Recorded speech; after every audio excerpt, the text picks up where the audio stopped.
Just because life moves forward doesn't mean the heart automatically heals. Sometimes you outgrow the environment, but you don't outgrow what it did to you. Hi ladies, welcome back to the Whole Ladies series. My name is Adeze Carlo. In the last episode, I shared a part of my childhood.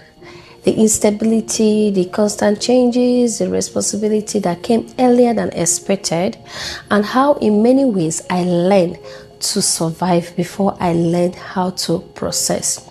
But something interesting happens after that kind of childhood. Life continues, So school continues, expectations continue, you keep moving forward, and from the outside, everything begins to look normal. That was my reality. I went back to school, passed my exams, I kept pushing forward, and if you looked at me from the outside, you would probably say, she's doing well. But what many people don't see is this: you can be progressing in life and still be carrying things inside you, invisible things. I had learned to be strong for situations, strong for people, strong for life, but strength can be very deceiving because sometimes strength is not healing. It's just coping, and inside there were things I didn't fully understand. I struggled with anger, that kind of very heavy and loud anger, the one that shows up in reactions. Those moments where something small happens, but your reaction feels bigger than the situation, and even you are wondering, why did I react like that? I had those moments. I also struggled with trust. Without even realizing it, I had built emotional walls. I became guarded, careful, observant, because somewhere deep inside, I had learned that not everything was safe. And the interesting thing is that I didn't even know where all of this was coming from. I just thought, this is my personality. And if you are being honest, many of us do that. We normalize patterns that were actually formed in survival. At this point in my life, I already had this relationship with God.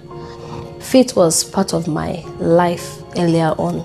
So I prayed, I believed, I served. And from the outside, everything looked spiritually grounded. But here is something I came to understand later. You can love God deeply and still carry emotional wounds. You can be faithful and still be hurting. For a long time, I thought moving forward meant I was okay. I told myself things like, I am fine.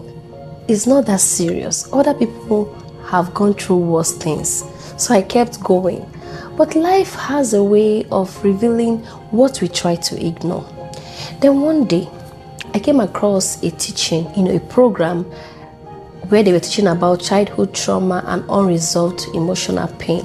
At first, I was just listening casually, but as the person began to describe the signs, something shifted.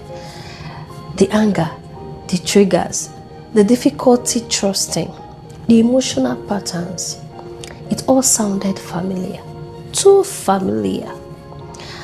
And I remember sitting there thinking, wait, this sounds just like me. That moment was uncomfortable, but it was also an eye-opening event for me, because for the first time I began to connect the dots. I began to realize that some of the things I thought were just who I am were actually responses to what I had been through. And that realization changed everything for me, because I understood something very important. Just because you survived something doesn't mean it didn't affect you. And just because you've been strong doesn't mean you are healed. That moment marked the beginning of a different kind of awareness for me, a deeper awareness, the kind that makes you pause and ask yourself, what inside me still needs attention? And that question was the beginning of a new chapter. That was the moment I realized Some parts of my life had moved forward, but some parts of my heart were still waiting to be healed. And that realization was the beginning of my journey toward wholeness.